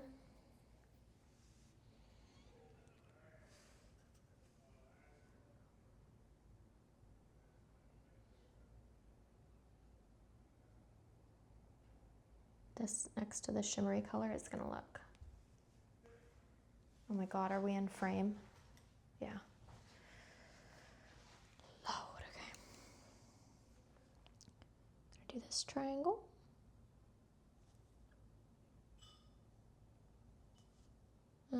What else can I tell you about emotional regulation and painting? Well, especially if you're doing it without audio, which I get asked all the time, can I listen to music or a podcast or have a show? 100%. I would say, except for when I'm making a YouTube of one and talking, or if I'm like really in my feelings and just need some silence, I am listening to something. Like, that doesn't make the experience worse at all or anything. It's like, I don't know, it's really not about that to me, at least. But when there is, oh, is that a little hair? When there is quiet, it gives your brain space to process thoughts that you might not have a chance to otherwise in the day. Like I mentioned this in my last video, but if you constantly have something to listen to, your brain doesn't have free space to like do its own little thinking and processing and whatever. So then by the time you go to bed, your brain is completely like, oh my God, now I get to think of all my things, and is in total thinking mode. And so you can't really relax, like you don't sleep as well. Okay, let's go in. Or maybe you sleep as well, but you don't fall asleep as well. And so if you're listening to an audiobook or a podcast, I don't think you'd get that feeling. But sometimes when I do these and listen to music, especially if it's like a nostalgic playlist and music that I know really well, I process a lot of feelings, and I just find that I sleep better, and like I'm just less anxious in general because my feelings don't get stuck somewhere in my head. So that's another benefit. Lots of benefits, eh? Pretty cool for some little colored lines on page.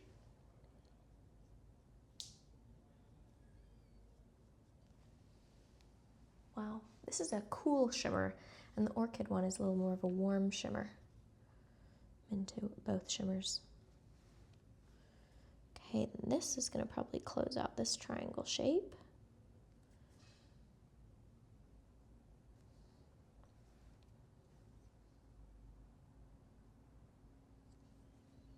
And then we'll get up here.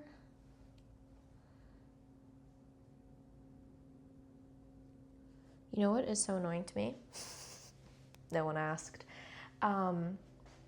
Is when I don't want to do anything, like it's a Saturday night and my plan that Saturday night is to stay home and watch a show and like cook my dinner, and you know, that's just the recharging I need at the time.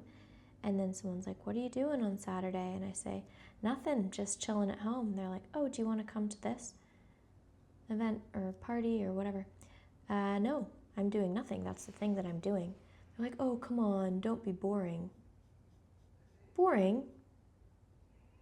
I'm choosing my recharge time. Don't call that boring.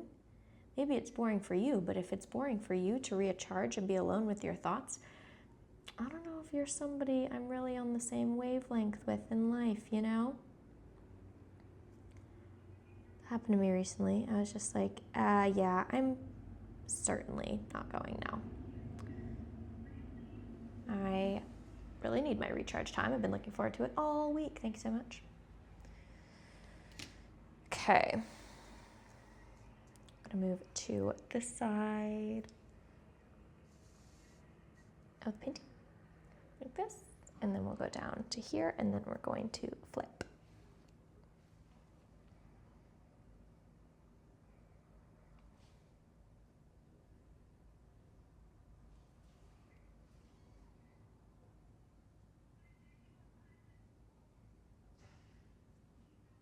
Going around here feels like making a cloud shape.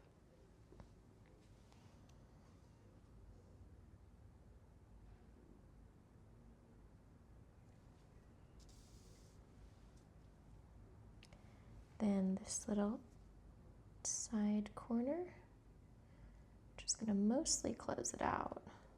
Do have one little bit down there. Okay, turn ourselves around.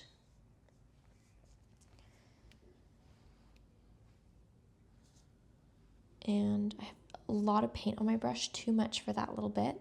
So I'm gonna do this first. Not going all the way to the corners because there's too much paint, not enough precision. So kind of just get it off of the brush. Deposit it elsewhere and then come back for those little bits that I want really crispy. Okay, go down here.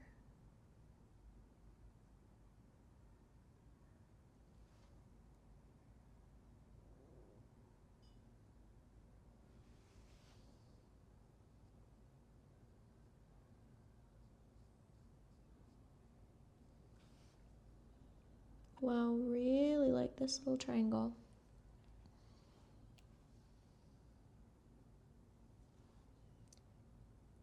I'm gonna go fix that, but first I'm gonna go up here. Now at the stage where I kind of want to think about what color I would like to do next. I think a non-shimmery shade again. Maybe the Charvin one that we did in there. I think that would bring a nice, like, different type of purple than what we have had going on the rest of our outsides.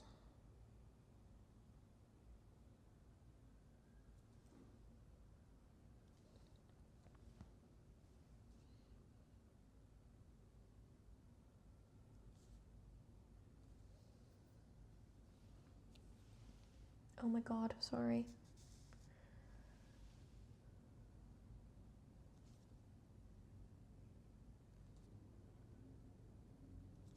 And then these bits. Then that will close out these. Oh my gosh, we're really shrinking what we have available to color. Exciting. So I'm going to move this to the side, and I'm going to pick up my Charvin palette. Chances I'm pronouncing it wrong are high. Such a nice color. So activate, activate, activate.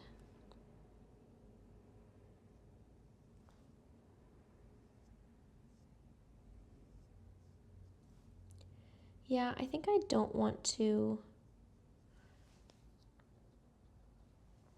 use the outline I did for the crystals anywhere. I kind of like having it separate.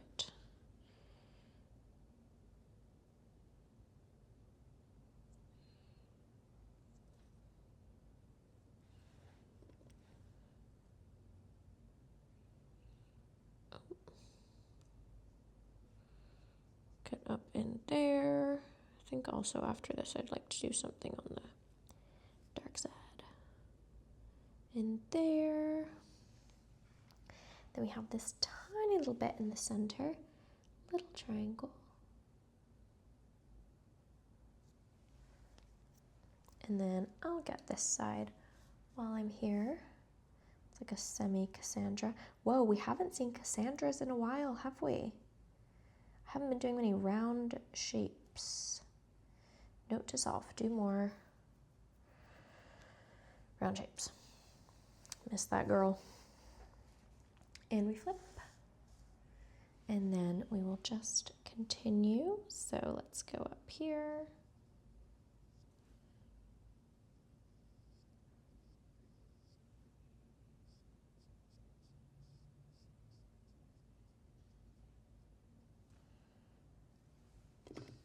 Down here. I like how the purples are very similar, but they're different enough. It's kind of like that point we were saying about how this is like agency and surrender at the same time. It's like chaos, but cohesion at the same time. I'm into it. I stopped because there's way too much paint on my brush for that small space. So I'm going to deposit it around here. And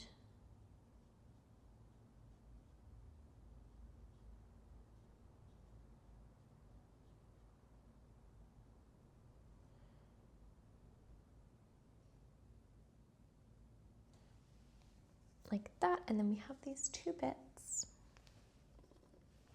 Wow, I can't believe I've never used these colors.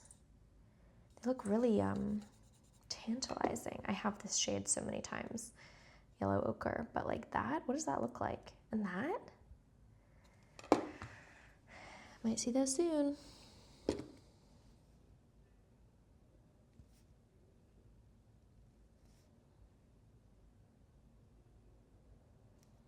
Oh my God, you guys, speaking of exciting things, no one was, but I was in my head.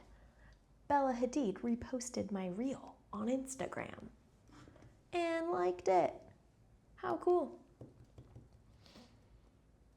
That was my highlight of the weekend, if you're wondering. Okay. I said I wanted a darker shade tonight. I think this one. Ooh, yeah, it's kind of a warm, plummy tone, but definitely plenty dark. And then this side. And then after this, we might just have one or two more. Oh, wait, oh my gosh, I really like this painting so much. I love that feeling.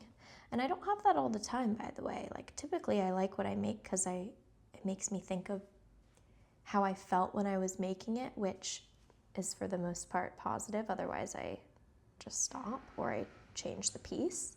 But this one, how it made me feel is really good, and also how it looks, I think, is nice because it's just fresh compared to what I usually do, and I find that fun. And I'm finding the purples calming and inspiring, and then the crystals of it all feel cosmic and whatever. And do you like the finger dances?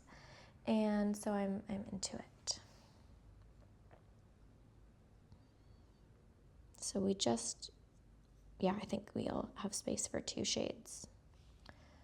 The pressure's on. We haven't done jellyfish. Let's do jellyfish next. Wait, did we? In the outside? No, I don't think so.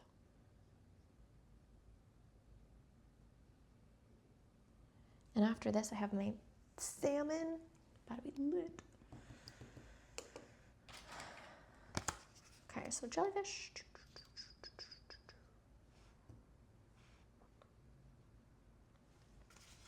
Go back in here. This one is really like pearlescent, like it looks so blue from some angles and then kind of pinky from others. It's really a fun one.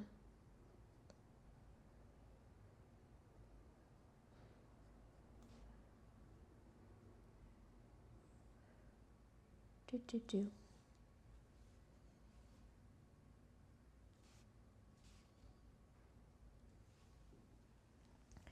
Okay, then what else do we need to do? We need to do these two side bits.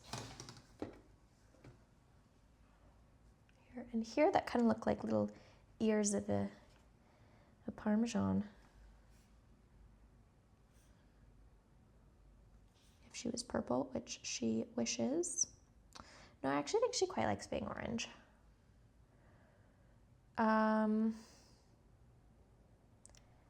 Okay, maybe we can do like the smallest of dots here, but I think that's pretty dunzo. Maybe here too.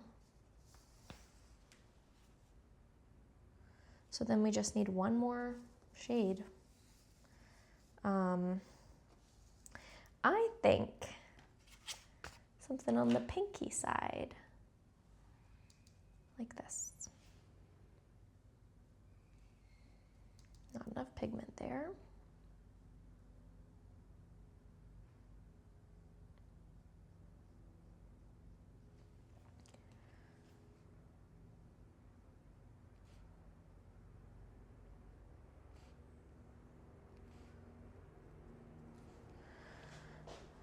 Okay.